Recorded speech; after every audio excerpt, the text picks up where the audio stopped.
సుమన్ టీవీలో మీ personal and business promotions కోసం కింది నెంబర్కి కాంటాక్ట్ చేయండి. నాకు బాలేదు, నొప్పి వస్తుంది.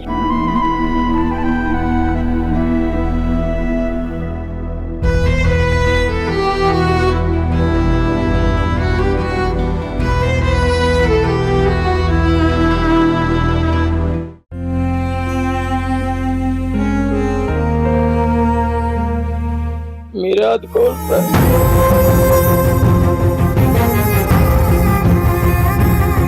మీ అబ్బాయి తేజస్ ఇలా పడిపోయాడు అనుభూతికి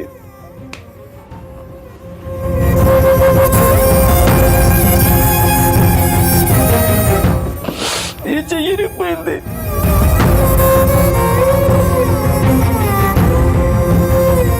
ఈ రోజంటే నేను ఏదోలా కష్టపడి నేను పోయించుకుంటాడు. రేపు నేనేమో అయిపోతే అది ఎలా భరిస్తాడు సార్?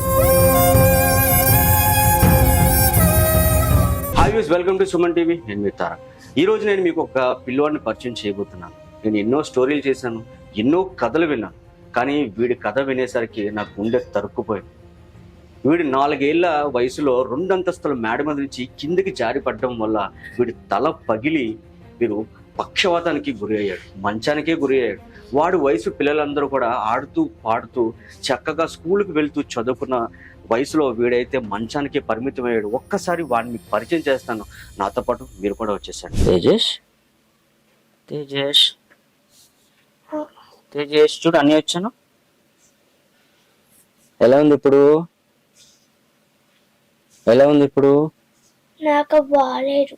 బాగోలేదా? అయ్యో, ఏం బాగలేదురా? నొప్పి వస్తుందా? ఇంకా నొప్పి వస్తుంది. ఇంకా నొప్పి వస్తుందా? ఓకే ఓకే, చేయి పెట్టద్దు, నొప్పి వస్తుంది. తేజ్, బయటకు వెళ్దామా? ఎత్తుకోవాలా? సరే, నేను ఎత్తుకుంటలేదు.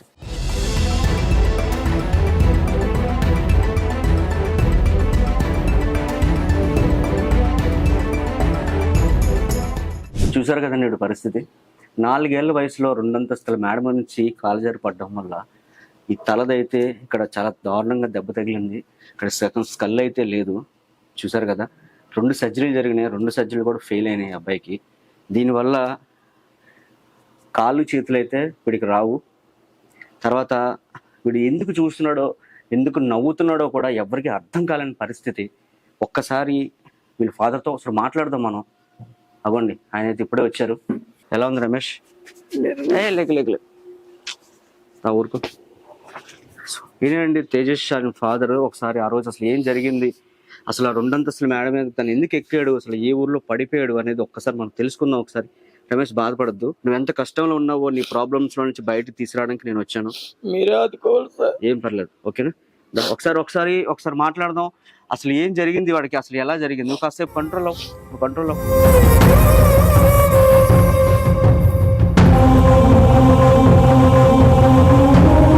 రమేష్, బాధపడద్దు.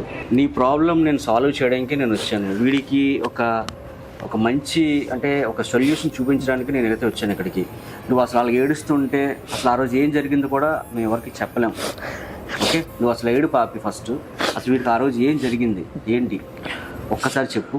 అసలు ఏ రోజు వీడు పడిపోయాడు, ఎందుకు, ఏ ఊరు వెళ్ళారు మీరు? మేము రాంపూర్లో ఉండేవాళ్ళం సార్, రెంట్కి. గొల్లపేటలో ఉండేవాళ్ళమి. నేను ఆటో వేస్తాను సార్. అయితే పిల్లలిద్దరు ఉన్నారు. చిన్న బేరం తగిలిందని చెప్పేసి పిల్లలిద్దరిని ఇంట్లో పెట్టాను సార్. అయితే వాళ్ళ ఇంట్లోనే ఆవిడ అంగన్వాడీ టీచర్ సార్, 2nd ఫ్లోర్లో ఉండేవాళ్ళమి.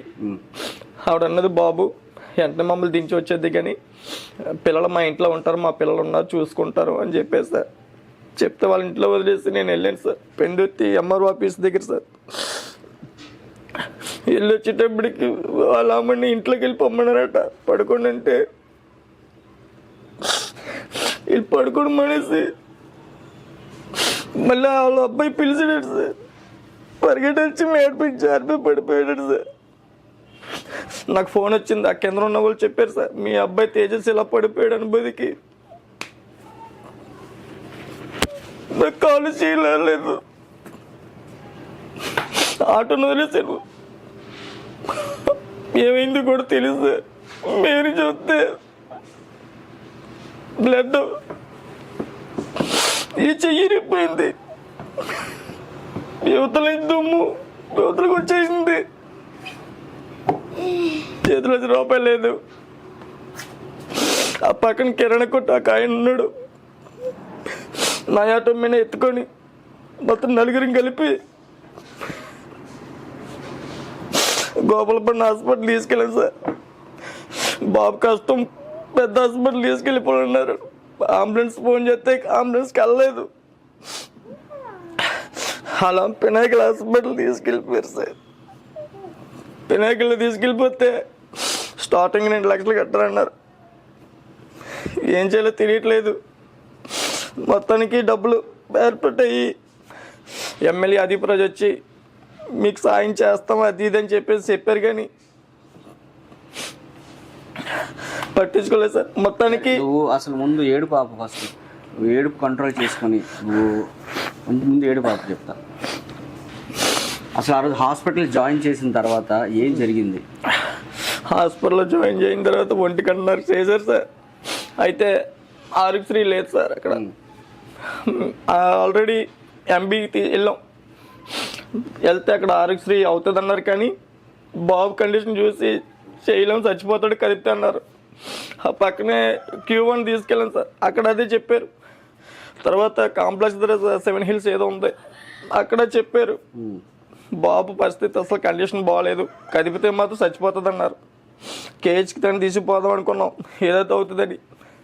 మొత్తానికి ఇంకా బాబు కండిషన్ బాగాలేదు, దేవుడి దయ్య అని చెప్పేసి అప్పటికప్పుడే వేరే వాళ్ళ దగ్గర ఇల్లు తాకట్టు పెట్టి తెచ్చి డబ్బులు పినాకిల్ హాస్పిటల్లో ఒక సర్జరీ అయింది సార్. దగ్గర 9 లక్షలు దాటిపోయింది. తర్వాత RON రిహాబిలేషన్ ఉంది సార్ కేహెచ్ దగ్గర, రోజుకి 6,000. ఎన్ని మిషన్లు, బాబు కండిషన్ 3 నెలలు ఉన్నాం హాస్పిటల్లోని. తిండుండేది కాదు.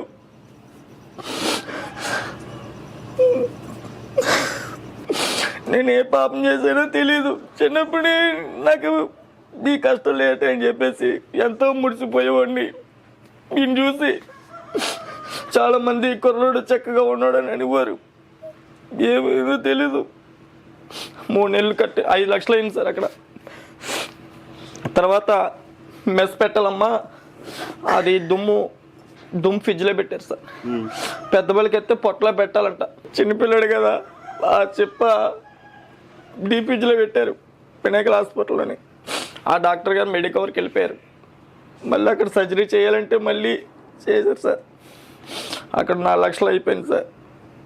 అయినా సరే కానీ సక్సెస్ అవ్వలేదు.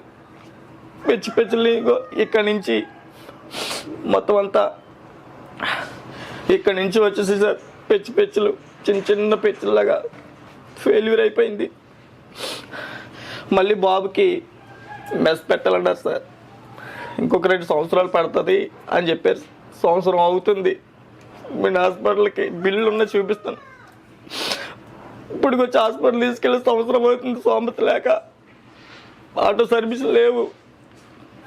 బాత్రూమ్కి వెళ్ళాలన్నా తీసుకెళ్ళాలా, టాయిలెట్కి వెళ్ళినా తీసుకెళ్ళాలా, బ్రష్ చేయించాలా, స్నానం చేయించాలా. చెట్టంత మగ నుండి కూడా నన్ను అందరూ కూడా చీప్గా చూస్తున్నారు. చేతిలో రూపాయి ఉండట్లేదు. కోట బియ్యం పెడుతున్నాను సార్ వీడికి. ఆ పాపని కూడా సాధన స్కూల్లో వాళ్ళే ఫ్రీగా చదివిస్తున్నారు. రమేష్, వీడికి ఇంత ప్రమాదం జరిగింది కదా, ఏ రాజకీయ నాయకుల దగ్గరికి నువ్వు వెళ్ళి సహాయం అడగలేదా? సార్ గత ప్రభుత్వంలోని తిరిగాను సార్. ఆల్రెడీ ఎమ్మెల్యే గారే, గత ప్రభుత్వం ఎమ్మెల్యే గారే, పెందుర్తి ఎమ్మెల్యే గారే వచ్చారు సార్. హాస్పిటల్కి వచ్చి నువ్వేం టెన్షన్ పడాల్సిన అవసరం లేదమ్మా రమేష్, నేను ఉన్నాను, మీ అబ్బాయికి సీఎం రిలీఫ్ ఫండ్ 3 నెలలు తెప్పించేస్తాను, మీరు ఏదో ఖర్చు పెట్టండి, తర్వాత 3 లక్షలు ఇస్తాను, ఇంటికి వెళ్ళిన పంపిస్తాను, తర్వాత మీకు ఇల్లు రాస్తాను అని చెప్పారు సార్. అప్పటి నుంచి ఆయన వెనకాలే తిరుగుతా ఉన్నాను.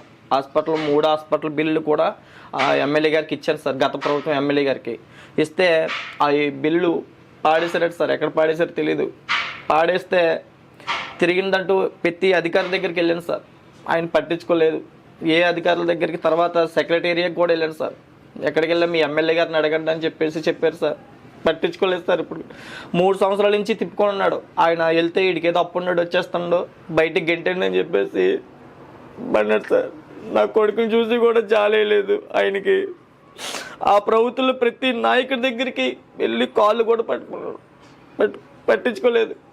అయితే మా రెడ్డి నారాయణరావు గారు సార్, టీడీపీ నాయకులు, ఎంపీపీ, ఆయన జడ్పీటీసీ సార్, ఆయన అన్నారు, అమ్మ రమేష్ నువ్వేం బాధపడవసరం లేదు, మన ప్రభుత్వం వచ్చిన తర్వాత చంద్రబాబు నాయుడు గారి ద్వారాగా మీకు సాయం చేస్తానని చెప్పేసి మా జడ్పీటీసీ నారాయణరావు గారు, రెడ్డి నారాయణరావు గారు చెప్పారు సార్. అయితే లోకేష్ బాబుని కలిసాం. తర్వాత చంద్రబాబు నాయుడు దగ్గరికి కూడా ఆయనే తీసుకుని వెళ్ళారు సార్. తీసుకుని వెళ్ళి నీకు ఎలాగన్నా సాయం చేస్తానమ్మా అని చెప్పేసి ఆయన తీసుకుని వెళ్ళారు. చంద్రబాబు నాయుడిని కలిసాము. మన చంద్రబాబు నాయుడు సారు గండిబాబ్జీ గారికి, మన పల్లా శ్రీనివాసరావు గారికి అప్పచెప్పారు సార్. మరి ఇంకా తెలియలేదు ఇంకా ఏమంటే నా కొడుక్కి సీఎం రిలీఫ్ ఫండ్ ఇమ్మని, తర్వాత నా కొడుక్కి ఫెన్షన్ 100% ఉంది సార్. ఎందుకంటే ఆడు ఏ పని చేసుకోలేడు. ఇప్పుడు ఈ అబ్బాయికి పెన్షన్ వస్తుందా? రాదు సార్, పెన్షన్ రావట్లేదు. ఆ ప్రభుత్వంలో పెన్షన్కి అప్లై చేస్తే పట్టించుకోలేదు సార్, దేనికి పట్టించుకోలేదు సార్ మమ్మల్ని. ఇప్పుడు ఏమైనా పెన్షన్ వస్తుందా? రాలేదు సార్, కూడా రావట్లేదు. ఇంకా ఇప్పటికి వచ్చి ఇంకేం రాలేదు సార్. ఇంకా తీయలేదు అప్లై, ఇంకా కొత్త పెన్షన్లకి ఇంకా అవ్వలేదని అన్నారు సార్.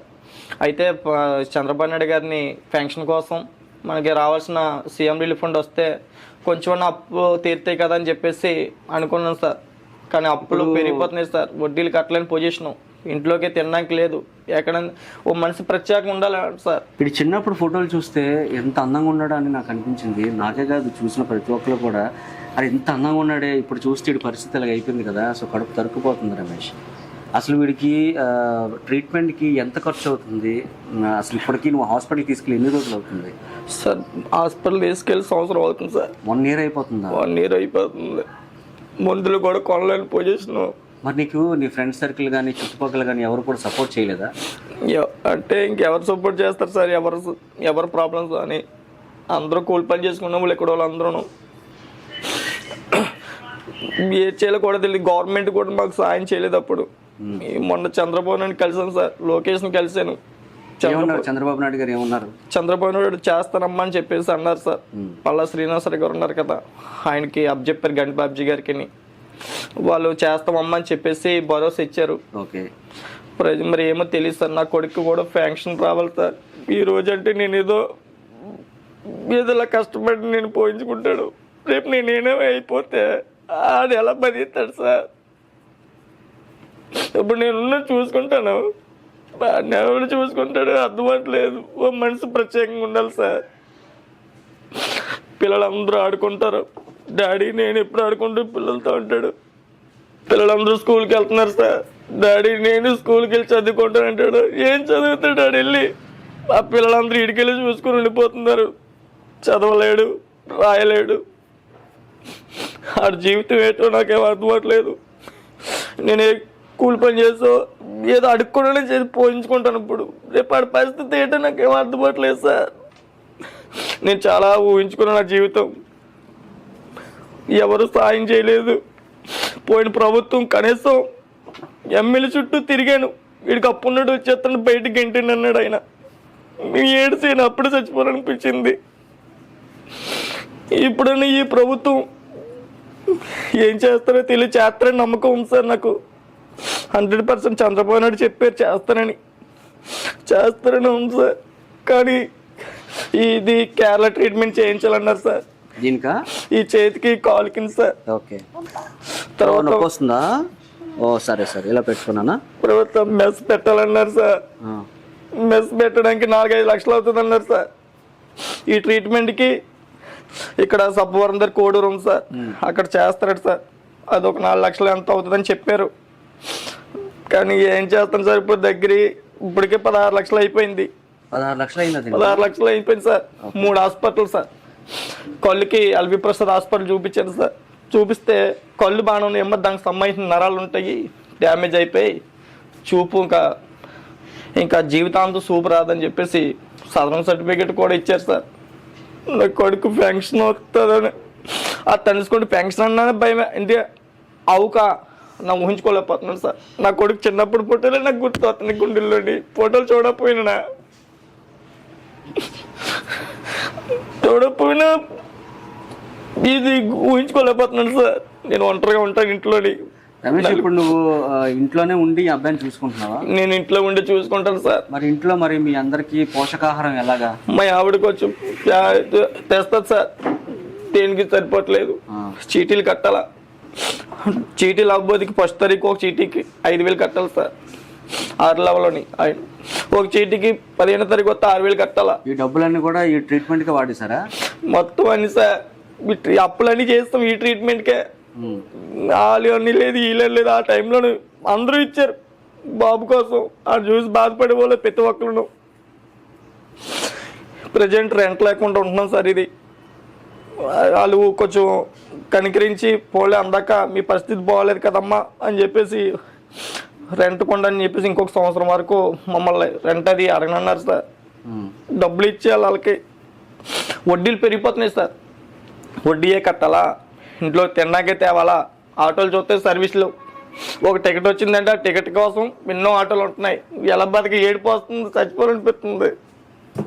4 రోజులు అవుతుంది ఇంట్లో నూనె లేదు, అసలు కాయగూరలు లేవు, బియ్యం లేవు. కోట బియ్యం వండి పెడుతున్నాను సార్. ఎప్పుడు కూడా ఈ పరిస్థితి వస్తుంది అనుకోలేదు. మీరే ఎలాగన్నా మీ సుమన్ టీవీ ద్వారాగా మమ్మల్ని ఆదుకుంటారని. మీరు ఎంతో మంది చేసి ఉంటారు సాయం. భయపడకు రమేష్, అంటే ఏదో సార్ మీ దయ. ఇప్పుడు కూడా మేము ఎందుకు వచ్చామంటే సో వీరి పరిస్థితి బాగోలేదు, నీ పరిస్థితి కూడా బాగోలేదు. సో ఇది మా సుమన్ టీవీ తరఫు నుంచి, మా తరఫు నుంచి 10 మందికి తెలియడం కోసం, సో మీకు ఏదైనా సహాయం అందుతుంది అందుకోసం అని చెప్పేసి మేమైతే రావడం జరిగింది. నొప్పి వస్తుందా? ఎక్కువసేపు కూర్చోలేకపోతున్నావా? అయ్యో సా, కాసేపు ఇలా పడుకుని పోతావా? లేకపోతే ఇంటికి వెళ్ళి మనిషిని పడుకోబెట్టావా? మనిషిని పడుకుంటావు పని, మరి ఏం చేస్తావు? అలా కూర్చుంటావా? సరే, ఇలా స్ట్రైట్గా కూర్చో. రమేష్, ఏం లేదు, ఇప్పుడు ఈ దీన్ని దెబ్బ తగలడం వల్ల నర్వ్స్ అన్ని కూడా చాలా డ్యామేజ్ అయిపోయాడు కదా. సో దానివల్ల తిను ఏ ఫీలింగ్ అని ఏంటంటే తనకు ఆకలి వేసినా, తనకి నొప్పి వచ్చినా సరే తను చెప్పలేడు, అదే నవ్వుతూనే ఉండిపోతున్నాడు. ఏంటి ఇది కారణం ఏంటి? డాక్టర్ గారు చెప్పి మొత్తం ఇది ఈ పడిపోవడం వల్ల యువతల దుమ్ము యువతలకు వచ్చేసిందండి సార్. మొత్తం బతకడమే గ్రేట్ అని చెప్పారు సార్. మొత్తం లోపలదంతా డ్యామేజ్ అయిపోయిందండి సార్. కానీ అది మాకు తెలిసే బతికాడంటే గ్యారెంటీ లేదు, కానీ దేవుడి దయ వల్ల బాగానే బతికాడు అని చెప్పారు సార్. దీనివల్ల ఏంటన్నది తెలీదు, మీరే చూస్తున్నారు సార్. ఎలాగున్నాడు ఏంటన్నది. అది నవ్వుతాడు, ఎందుకు నవ్వుతాడో తెలియదు, ఏటో తెలియదు. మొత్తం ఈ బుర్ర బాగా ఇదైపోయింది సార్. ఈ నరాల వల్ల సార్ ఇప్పుడు బాత్రూమ్ వచ్చినా నవ్వుతాడు సార్, ఆకలి వేస్తున్నా నవ్వుతాడు సార్, టాయిలెట్కి వచ్చినా నవ్వుతాడు. ఎందుకు నవ్వుతాడు కూడదు, ఇది ఏది వచ్చినా బాధ వచ్చినా నవ్వుతాడు సార్. దాన్ని బట్టి నేను అర్థం చేసుకొని ఆడికి ఏం కావాలి, బాత్రూమ్ వస్తే బాత్రూమ్ తీసుకెళ్తాను, టాయిలెట్కి వస్తే టాయిలెట్ తీసుకెళ్తాను. నేను అర్థం చేసుకొని, ఎందుకంటే మిగతా వాళ్ళు ఎవరికి తెలియదు సార్ ఈ పొజిషన్. ఎందుకంటే నేను ఫస్ట్ నుంచి నేను చూస్తున్నాను కాబట్టి వీడికి ఏం కావాలనేది నవ్వడం వల్ల ఈ చేసే ప్రవర్తన పెట్టి నేను అర్థం చేసుకొని నేను చెయ్యాలి సార్. ఆకలి అన్నం పెట్టడం, తర్వాత బాత్రూమ్ తీసుకెళ్ళడం, టాయిలెట్ తీసుకెళ్ళడం. అలా బయటికి సాయంత్రం అయితే పిల్లలందరూ వస్తారు, తీసుకుని వెళ్ళి అక్కడ కూర్చోబెడితే వాళ్ళందరూ ఆడుకుంటూ ఉంటే ఏదో అలా నవ్వుతూ ఉంటాడు సార్. అంటే అప్పుడు అనిపిస్తుంది ఆ పిచ్చోడో తెలియదు, ఏటో తెలీదు, ఆ నరాల వల్ల మొత్తం డ్యామేజ్ అయిపోవడం వల్ల ఇలాగ అయిపోయాడు అని చెప్పేసి నాకు తట్టుకోలేకపోతున్నాను సార్. పిల్లలందరూ ఆడుకుంటా ఉంటే నా కొడుకు ఎప్పుడు ఆడుకుంటాడా, పిల్లలందరూ కూర్చోలేడు సార్, బ్యాక్ పెయిన్ సార్. తర్వాత ఫైల్స్ వచ్చేసి సార్, ఎంత వచ్చేసి సార్, అది వేడి వల్ల. తర్వాత పిడిసి వస్తుంది సార్. ఆ పిడిసి వచ్చినప్పుడు ఏ టైంకి వస్తుందో తెలీదు, పడిపోతాడు సార్. ఆల్రెడీ మీకు చూపించాను వీడియో కూడా. అవును, అది ఇంకా ఎటు పడిపోతాడో తెలియదు సార్. పడిపోతాడు, ఏ క్షణాన్ని వస్తుందో తెలియదు. 24 గంటలు తనని అలా కాపాడుకుంటూ ఉండాలి సార్. లేదంటే మాత్రం ఇంకా ప్రమాదం వేస్తారు. అది కానీ దేవుడు అనకూడదు కానీ సార్, తీసుకెళ్ళిపోతే ఒకసారి తీసుకెళ్ళిపోయినా పర్వాలేదు, కానీ నాకు నరకం చూపిస్తున్నాడు సార్ దేవుడు. ఆటోకి వెళ్ళమంటావా? తీసుకెళ్ళిపోయినా బాగుంది, కానీ నాకు జీవితాంతం నరకమే. ఈ బాధపడితే చూడలేను, ఆ బాధ నేను తట్టుకోలేకపోతున్నాడు. ఏటన్నది వీటి ప్రవర్తన ఏటన్నది నాకు అర్థం అవ్వట్లేదు. అంటే నాకు దేవుడు బంధాలు వేసినట్టే, ఆడికి బంధాలు వేసినట్టే. ఈ జీవితం ఎందుకు అనిపిస్తుంది సార్? మీరే ఎలాగన్నా మాకు సాయం చేయాలి సార్. నా కొడుకుని చూసి మీరే ఎలాగన్నా నా కొడుకుని చూసారు కదా సార్, మీరే సాయం చేయాలి సార్. రమేష్ ఏంటి ఇప్పుడు ఇందాక నుంచి చూస్తున్న ఈ చేతికి సపోర్టర్ వేశారు కదా, ఇది ఏంటిది? ఇది ఏం జరిగింది కూడా తెలియదు సార్. ఇది చెయ్యి ఇరిగిపోయిందో తెలియదు. ఇది చెయ్యి ఇరిగిపోయిందా? అయితే ఇది మొత్తం అప్పుడు డ్యామేజ్ అయింది. ఇది కూడా ఇవి నరం సార్, ఇక్కడ నరం డ్యామేజ్ అయిపోయింది సార్. ఓకే. దానివల్ల ఇది లెవెల్ వస్తుందని చెప్పేసి ఇది డాక్టర్ గారు చెప్తే పెట్టాం సార్. పెట్టినా సరే కానీ ఇది పని చేయట్లేదు సార్. ఇది డ్యామేజ్ సార్. ఇది నరాలు ఇక్కడ నుంచి ఇక్కడ వరకు నరాలు అసలు పని చేయవు సార్. ఓకే. టైట్గా ఇలా టైట్గా ఉండిపోతుంది సార్. చూపిస్తాను సార్, ఒకసారి మీకు చూపిస్తాను. ఇగో సార్. ఓ ఇగో సార్. ఇలాగ ఉండిపోద్దా? ఇలా ఉండిపోద్ది సార్. అసలు నిలబడదు సార్. తనకు అసలు సపోర్ట్ లేదు. అయ్యో, అసలు సపోర్ట్ ఉండట్లేదు. ఉండదు సార్, అసలు సపోర్ట్ ఉండట్లేదు సార్ అసలు. ఇగో సార్, మీరు చూడండి సార్, మీరే చూస్తున్నారు కదా. ఇగో సార్, ఇక్కడ నుంచి ఇది ఇక్కడ నుంచి ఇది అంతా సార్. అసలు ఏమన్నారు డాక్టర్? ఇది చూసి ఏమన్నారు?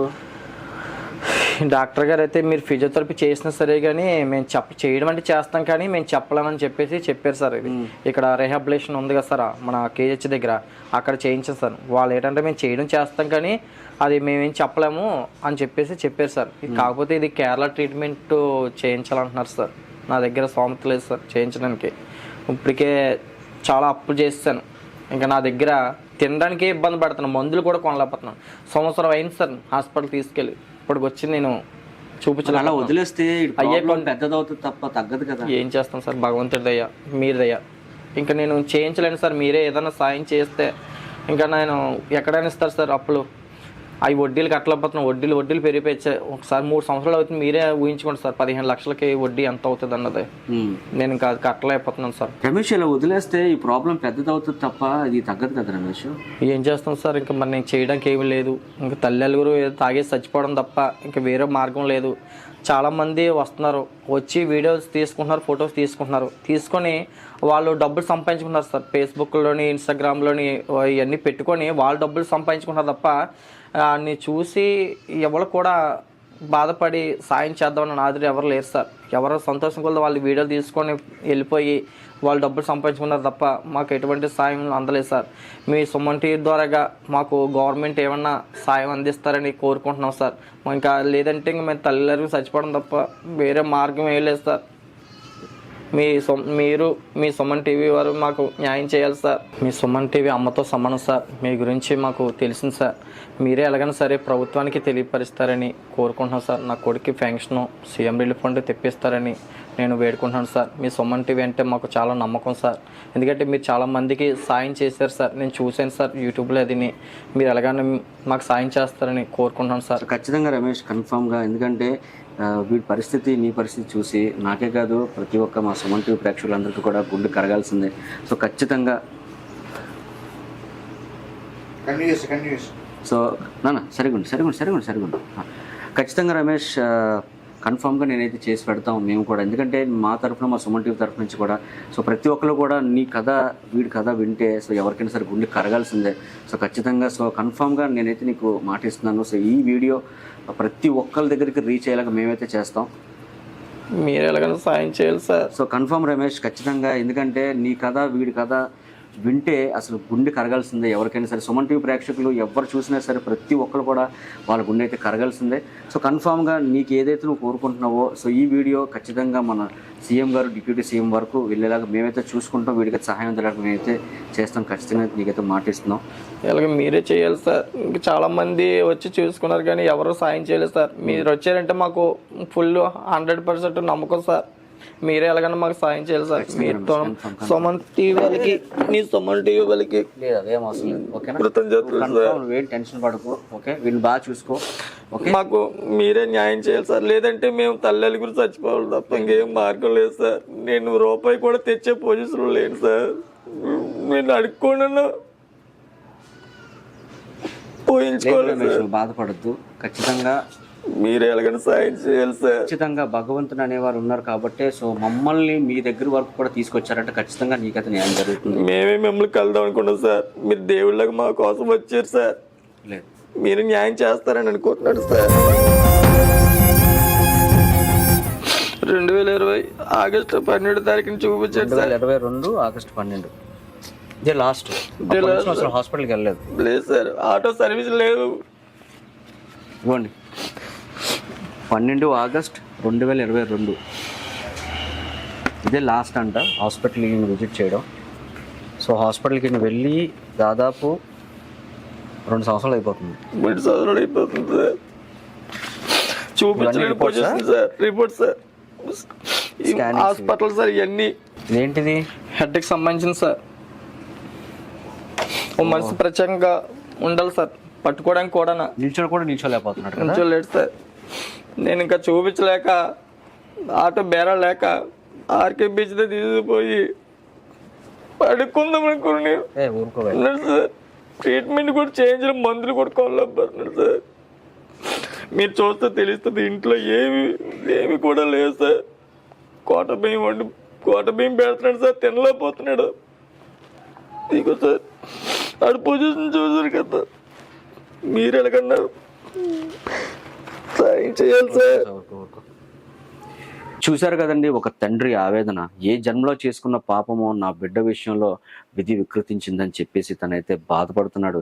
ప్రతి ఒక్కరు కూడా ఆ ఏజ్లో స్కూల్కి వెళ్ళి చక్కగా ఆడుకునే వయసులో నా బిడ్డ అయితే మాత్రం మంచానికి పరిమితం అవుతున్నది, మంచానికి పరిమితం అయిపోయాడని చెప్పేసి తను ఏడవని క్షణం లేదు, ఏడవని రోజు లేదు.